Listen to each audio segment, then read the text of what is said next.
To my YouTube channel accounts Acharya. Dear students, income tax के आज हम एक ऐसे पड़ाव पर पहुंच गए हैं जो सबसे ज़्यादा इम्पॉर्टेंट टॉपिक है, सबसे ज़्यादा इम्पॉर्टेंट चैप्टर है। और वास्तव में जिस बच्चे ने इस चैप्टर को यानी इनकम फ्रॉम सैलरी को अच्छी तरह से पढ़ रखा है, सभी पॉइंट्स उसके क्लियर हैं, विश्वास मानिए बीकॉम हो या बीबीए हो, ऐसे स्टूडेंट्स को लगभग 50% से ज़्यादा मार्क्स इसी चैप्टर से आ जाते हैं, क्योंकि ये चैप्टर बहुत ही ज़्यादा इम्पॉर्टेंट है। लेकिन स्टार्टिंग से मैं फंडामेंटल से आपको पढ़ा रहा हूँ, यहाँ से आप पूरी अच्छी तरह से एक एक वीडियोज देखते जाएंगे। विश्वास मानिए ये चैप्टर कभी आपको भूलेगा नहीं।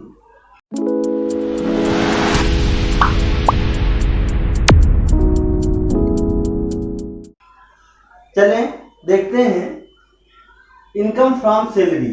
ये चैप्टर में 15 सेक्शन 15 से 17 तक के कवर किया गया है और इसके आगे भी है, ध्यान रखिएगा।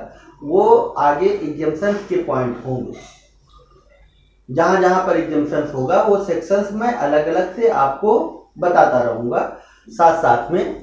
देखिए बच्चों, सेक्शन 15 में बताया गया है सबसे पहले तो ये समझ लीजिए सैलरी क्या होती है, सैलरी का मतलब क्या है।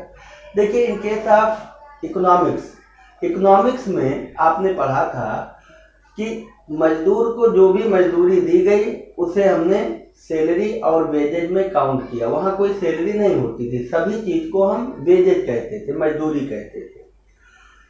लेकिन जब हम फाइनेंशियल टर्म्स में आते हैं तो यहाँ पर वेजेज लेबर्स को दिया जाता है और सैलरी एम्प्लॉयज को दिया जाता है। अब दोनों में डिफरेंस क्या है? एक मैनुअल वर्क करता है, एक फिजिकल लेबर है और एक मैनुअल वर्कर है। मैनुअल वर्कर हो या फिजिकल लेबर हो, आपके लिए तो सभी एक हैं, एम्प्लॉयज है। They are to be paid, उनको हमें पेमेंट करना है, चाहे in the shape of daily wages, in the shape of weekly wages, quarterly, monthly, half yearly etcetera. कुछ भी मैं अगर दे रहा हूँ, any amount that is to be paid from the employer to the employee. यहाँ पर भी कोई डेफिनेशन अलग से नहीं दिया गया कि लेबर अलग से होगा, एम्प्लॉयज अलग से होंगे, ठीक।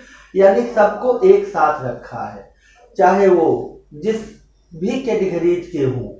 Any amount that is paid by the employer to the employ.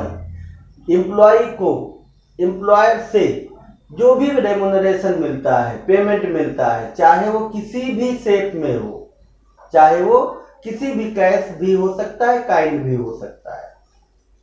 और ध्यान देना है, क्वार्टरली भी हो सकता है, मंथली भी हो सकता है, वीकली भी हो सकता है, डेली भी हो सकता है। तो उनको हम क्या कहेंगे? सैलरी। इसको हिंदी में कहते हैं वेतन, उर्दू में कहते हैं तनख्वाह, ठीक। तो इसके अलग अलग नेम हैं। आप इंग्लिश में देखें सैलरी। तो सैलरी सेक्शन 15 से 17 तक एक्सप्लेन किया गया है। यहाँ पर बताया गया डेफिनेशन अच्छी तरह से अपने माइंड में रखिए। एनी अमाउंट ड्यू और रिसीव्ड, पेड और अलाउड, एरियर और advance in the previous year by the employer और प्रीवियस एम्प्लॉयर। इस डेफिनेशन को बाय द एम्प्लॉयर और प्रीवियस एम्प्लॉयर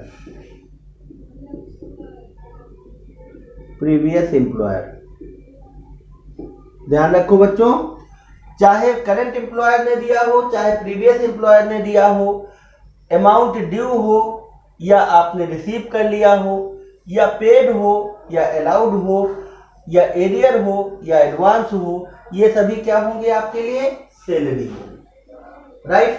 ये सभी सैलरी में आपको ऐड करना है।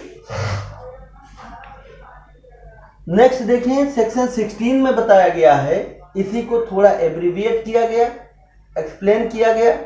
एनी रेमुनरेशन, सैलरी है, वेजेज है, फॉरेन सैलरी है, पेंशन है, सैलरीज हैं, एंड प्रोफेशनल इनकम है, salaries and professional income receipts from a person other than employer.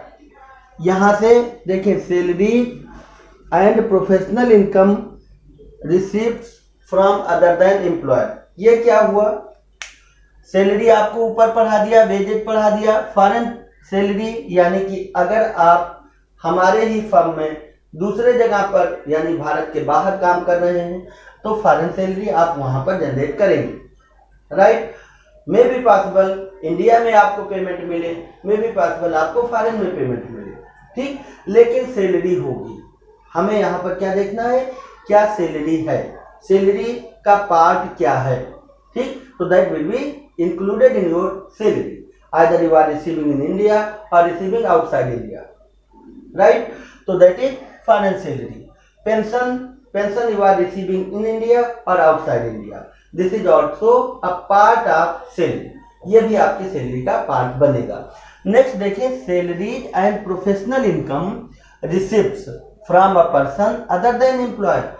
If employer is not available,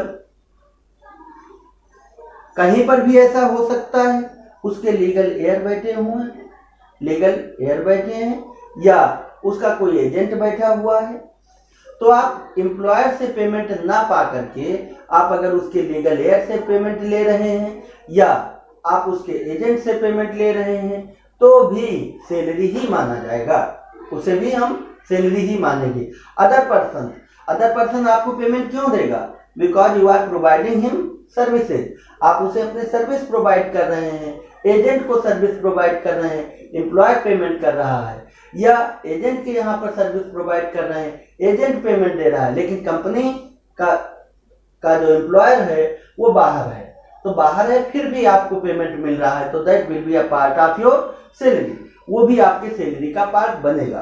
तो बच्चों इतना ध्यान रखें, सैलरी का पूरा डेफिनेशन आपका हो गया कि if you are getting any amount either due or received, either deemed to be received in India or outside India, in the shape of salary, wages, remuneration, pension, etc.